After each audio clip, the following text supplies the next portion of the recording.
Students, welcome to accounts challenger. Okay, तो now हम क्या करता है, एक बार डिफिकल्ट पॉइंट लेके स्टार्ट करता है। मैक्सिमम जो डिफिकल्ट पॉइंट्स है उसको लेकर स्टार्ट करता है। और इसमें अगर देखता है ट्रायल बैलेंस अगर नहीं मिलेगा तो हम लोग क्या करता है, क्या प्रोविजंस है, हम लोग स्टार्ट करते हैं। पहले हम बोल देता है, पहले हम लोग लास्ट टाइम में देखा था, मेरा वाला लिंक देख लेगा एक बार, उसमें हम डिस्कस कराया था। ठीक है, तो उसमें बोला था, एक बार छोटा करके अभी भी बोल देता है। मेरा ट्रायल बैलेंस का शॉर्टकट जो सिस्टम है दैट इज लिया league, LEA LIG, debit, LIG credit. LEA debit मतलब L for loss is debit, E for expenses and A for assets. तो लॉस, एक्सपेंसेस और एसेट्स आर डेबिट। और league, LIG league मतलब credit. Liabilities, income and gain होगा तब credit करेंगे। Okay, इसका छोड़ के एनी रिजर्व, जिसमें कोई भी वर्ड का साथ रिजर्व लिखा होगा, एनी प्रोविजंस, एनी फंड, जैसे reserve for bad debt, reserve fund, capital fund, depreciation fund, sinking fund, कुछ भी फंड देखेगा हमेशा ही हम लोग लायबिलिटीज में दे देगा। ठीक है, तो ऑन दिस प्रिंसिपल हम लोग ट्रायल बैलेंस करेंगे। It is very easy. एक बार देखता है हम लोग को डिफरेंट काइंड्स ऑफ जब इंफॉर्मेशन दे दिया, जिसमें बैलेंस ऑफ द लेजर्स दे दिया but debit credit not given, in that case हम लोग कैसे ट्रायल बैलेंस करेंगे, जो एग्जाम में नॉर्मली वही आता है। तो उसको हम एक बार विद रीजंस बोलता है डेबिट क्रेडिट क्या होता है, and as per my formulas start करेंगे। लिया लीग। ओके, सो input CGST, input CGST, input SGST, input IGST। Input ये तीनों चीज ही जब कोई चीज हम खरीदता है और एक्सपेंसेस है उसके ऊपर हमको GST देना पड़ेगा। ठीक है, तो इनपुट CGST का होता है central goods and service tax. Input state goods and service tax, normally जो विद इन द स्टेट, एक ही स्टेट के अंदर में हम लोग सेल करते हैं, उसके लिए हम लोग को CGST एंड IGST SGST देना पड़ता है। CGST एंड SGST जितना सपोज 9%, CGST भी 9% काट के हमको सेंट्रल में भेजना पड़ता है। Okay, and IGST, input IGST, जब हम खरीदते हैं कोई बाहर का स्टेट से, एक स्टेट से दूसरा स्टेट, तब इनपुट IGST होता है, integrated goods and service tax, goods and service tax. So intra state के लिए हम लोग CGST देता है, CGST SGST, और इंटर स्टेट, एक स्टेट से दूसरा स्टेट के लिए हम लोग IGST देता है। ठीक है, so all of this input जो आप बोलता है that is only in case of purchase and expenses. Since all of this are paid at the time of purchase, तो it is our expenses, everything will go to the debit side. तो तीनों ही debit side में गया ना। Output CGST, output CGST, output SGST, output IGST। Output CGST IGST हम लोग कब देता है, जब हम लोग को कस्टमर को सेल करता है। ठीक है, जब सेल करता है वो लोग से हम लोग GST काट के रख देता है। ठीक है, तो सिंस दिस GST का जो हम काट के रखा, वो तो उसका मालिक हम लोग नहीं है, उसका मालिक है गवर्नमेंट। जो लोग को पैसा काट के रखा वो पैसा हम लोग को गवर्नमेंट को वापस करना पड़ेगा। ठीक है, बिकॉज गवर्नमेंट इसका मालिक है, तो इसलिए this is our liabilities, all this will go to the credit side. और आउटपुट IGST मतलब ऑब्वियसली वही एक स्टेट से दूसरे स्टेट में अगर सेल करेंगे तो, so both are, all of these are credit side because it is liabilities, because this जो हम लोग कलेक्शन किया था वो गवर्नमेंट को देना पड़ेगा, therefore it is a liabilities.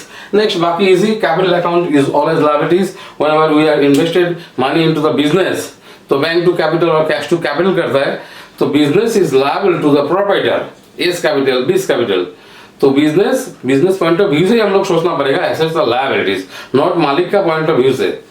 ठीक है, तो बिजनेस पॉइंट ऑफ व्यू से business are liable to repay this amount to the proprietor, therefore it is a liabilities. तो लायबिलिटीज हमेशा क्रेडिट होता है। तो लायबिलिटीज का ड्राइंग्स मतलब हम सपोज 2 लाख रुपया बिजनेस में इन्वेस्ट किया कैपिटल के लिए, फिर हमको 50,000 घर के लिए विथड्रॉ भी कर लिया, तो विथड्रॉ जब कर लिया कैपिटल मेरा घट जाएगा, तो कैपिटल घटेगा तो ऑब्वियसली कैपिटल का opposite, capital is a liabilities. Capital जब घटेगा obviously that will be debit, and इसको अनदर नाम इज द ड्राइंग्स। ओके इसलिए ड्राइंग्स को हमेशा हम लोग को डेबिट करना पड़ेगा, ओके बिकॉज हम लोग को कैपिटल को काटने के लिए ऑपोजिट साइड में देना पड़ता है, इसलिए capital drawings is a debit. इसको कोई भी बोलता है एसेट इसलिए डेबिट देता है, हम बोलता है it is another view, just capital is liabilities, उसको माइनस करना है, उससे जब पैसा विड्रॉ करेगा माइनस करना है, तो माइनस नहीं करके हम लोग डेबिट साइड में देता है, इसलिए ड्राइंग्स हमेशा ही डेबिट होता है, इसको रट्टा भी मार के रख सकता है हम लोग, ओके। नाउ डेटर्स, पहले बोला था डेटर्स इज द, डेटर्स कौन है, डेटर्स इज द कस्टमर्स, जिसको हम माल सेल किया था, उससे हम क्रेडिट में सेल किया था, उसको उससे हमको पैसा मिलना बाकी है, दैट इज एसेट्स। तो डेटर्स का क्या नाम होता है, डेटर्स का कस्टमर भी होता है, उसको बुक डेट भी बोलता है, उसका अनदर नाम is sales ledger. So exam में इसको स्पेशली पॉइंट आउट करके रखोगे, क्योंकि बुक डेट भी देके छोड़ देगा, कोई सोचेगा बैड डेट ऐसा सोच सकता है। तो डेटर्स का इतना चार नाम होता है, तो debtors is an assets is a debit, creditors, creditors is a supplier, जिससे हम लोग माल खरीदता है उसको पैसा देना पड़ेगा, जिससे माल खरीदता है उसको क्रेडिट में अगर खरीदेगा that person is called supplier और क्रेडिटर्स, और उसको बोलता है परचेज लेजर। तो it is always a liability because उसको पैसा देना पड़ेगा, so it is liabilities, it will also be credit. Provision for depreciation, हम बोला था इसका क्रेडिट साइड में any reserve, any provision, any fund is a liability, therefore credit. Provision for depreciation is a credit. Opening stock is an assets debit. Adjusted purchase, इसका मतलब अभी समझा था, adjusted purchase is always debit, और adjusted purchase जब रहता है closing stock will also come in the trial balance debit side, because purchase का साथ closing stock को माइनस कर दिया था, तो हम add back करके gross purchase को निकालेगा, इसलिए closing stock will come in the trial balance debit side, तो it will come, okay। अगर adjusted purchase नहीं रहता था तब होता था closing stock यहाँ पे नहीं आता था। फिर क्लोजिंग स्टॉक भी आ गया debit side. Computer is an asset debit. Goodwill, business का सबसे बड़ा asset is goodwill. Goodwill is the earning capacity, किसी का जो गुडविल जितना है उसका प्रॉफिट अर्निंग कैपेसिटी होता है। बहुत साल बाद बहुत सारा बिजनेस करते थे, कंपनी का गुडविल होता है, दैट इज कंपनी एक तो एसेट्स है, ओके। तो that is debit, this is an asset. Sales income, तो income always credit, LIG credit. Sales return, sales अगर क्रेडिट है इनकम, उसको सेल्स रिटर्न उसको माइनस करना पड़ेगा, तो माइनस करने के लिए हम उसकी ऑपोजिट साइड में देता है debit. Reserve fund, any fund is a liabilities credit. Income tax, drawings का ही और एक नाम, income tax, life insurance premium, household expenses, all are drawings का अनदर नाम। ड्राइंग्स हमेशा ही डेबिट होता है, यहाँ पे भी डेबिट ही होगा, तो दिस इज ड्राइंग्स।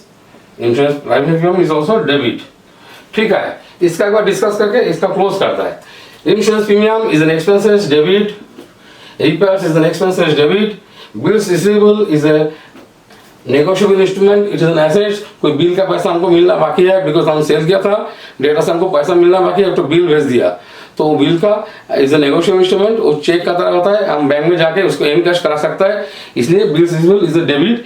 इसको दूसरा चैप्टर जो बिल्स नेगोशिएबल इंस्ट्रूमेंट चैप्टर्स है, उस चैप्टर में हम उसको प्रॉपर्ली डिस्कस करेंगे, बट अभी के लिए bills receivable is an asset debit, अब बिल्स का पैसा देना बाकी है, लायबिलिटीज दिस इज क्रेडिट।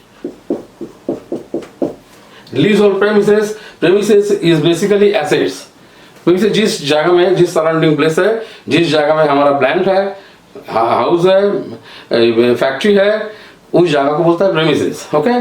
तो एक है लीज होल्ड, मतलब लीज लिया 20 साल के लिए, तो 20 साल के लिए तो मेरा एसेट्स है।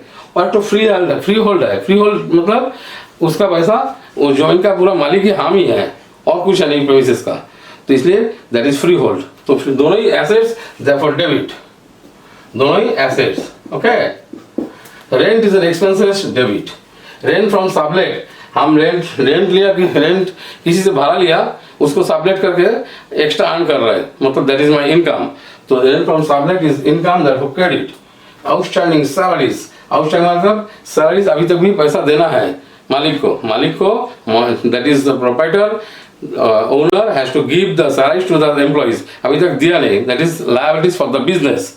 तो बिजनेस पॉइंट ऑफ व्यू से it is a liabilities, therefore credit, because उसको एम्प्लॉय को पैसा देना है, नहीं तो वो लोग छोड़ेगा नहीं। Salaries expenses debit. Prepaid rent is an asset, क्योंकि रेंट का पैसा पहले ही दे दिया, तो it is an asset, okay. House hold expenses पहले दे दिया मतलब इट इज हमारा हेडेक नहीं है, हम पहले बोला था हेडेक नहीं है, मतलब it is good for us, therefore it is an assets debit side में आएगा। House hold expenses is a drawings का अनदर नाम, it is debit. Discount allowed expenses debit, discount received income credit, cash and bank दुनिया का सबसे बड़ा asset है cash balance and bank balance, therefore it is asset. Okay, now इसका छोड़ देता है, इसका टोटल किया और इसका मिला के एक साथ में टोटल किया, इसका डेबिट और इसका भी टोटल मिला के तो टोटल एक टोटल ट्रायल बैलेंस है, सबको मिलके डेबिट टोटल किया था। दिस साइड में सपोज हमारा आया 1 लाख, ठीक है, और इस साइड में टोटल किया क्रेडिट साइड, यहाँ पे देखा 80,000, हम लिखा नहीं बिकॉज टोटल दोनों साइड हमको 1 लाख ही आना पड़ेगा।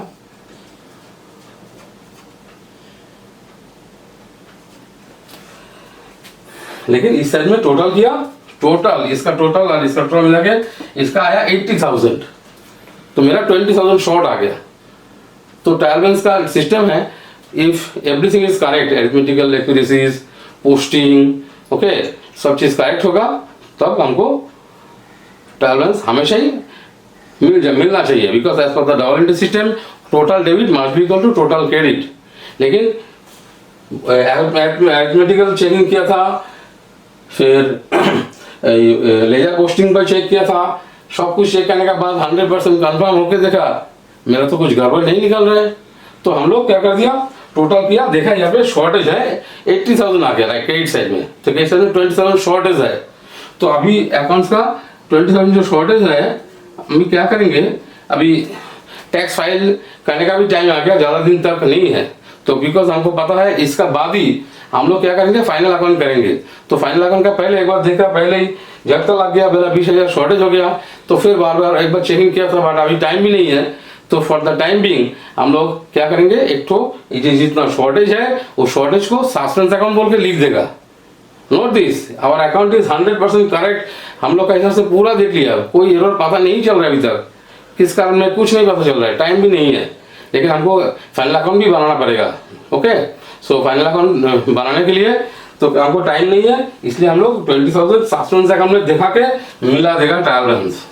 तो एग्जाम में भी अगर वी आर 100% कंफर्म जो our account is fully correct, ये सब चीज दे दिया एग्जाम में, एंड आई एम कंफर्म जो डेबिट का जगह में डेबिट दिया, क्रेडिट का जगह में क्रेडिट दे दिया, ठीक है, and 100% confirm everything is right, and 2-3 बार करके एडिशन किया तो भी देखा, स्टिल देखा क्रेडिट साइड इज शॉर्ट, हम लोग उस साइड में 20,000 पे जितना शॉर्ट है सस्पेंस अकाउंट देके मिला देगा, ठीक है, मिला के हम लोग फाइनल अकाउंट बना लेगा। फिर नेक्स्ट ईयर में पता चल जाएगा जब, तब हम लोग देखेगा जो क्या पे एरर था, फिर सस्पेंस अकाउंट को अपोजिट एंट्री पास करके हम लोग एडजस्टमेंट कर लेगा।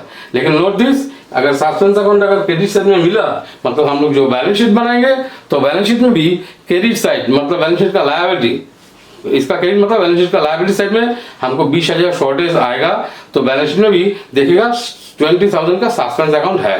ओके, अगर उल्टा होगा, सपोज क्रेडिट साइड में 1 लाख बट डेबिट साइड में टोटल देख रहे हैं 80,000, इन दैट केस सस्पेंस कहाँ पे होगा, डेबिट साइड में शॉर्टेज है, सस्पेंस डेबिट साइड में ही होगा, ठीक है। अगर सस्पेंस डेबिट साइड में होगा तो बैलेंस शीट में एसेट साइड में 20,000 का सस्पेंस अकाउंट होगा।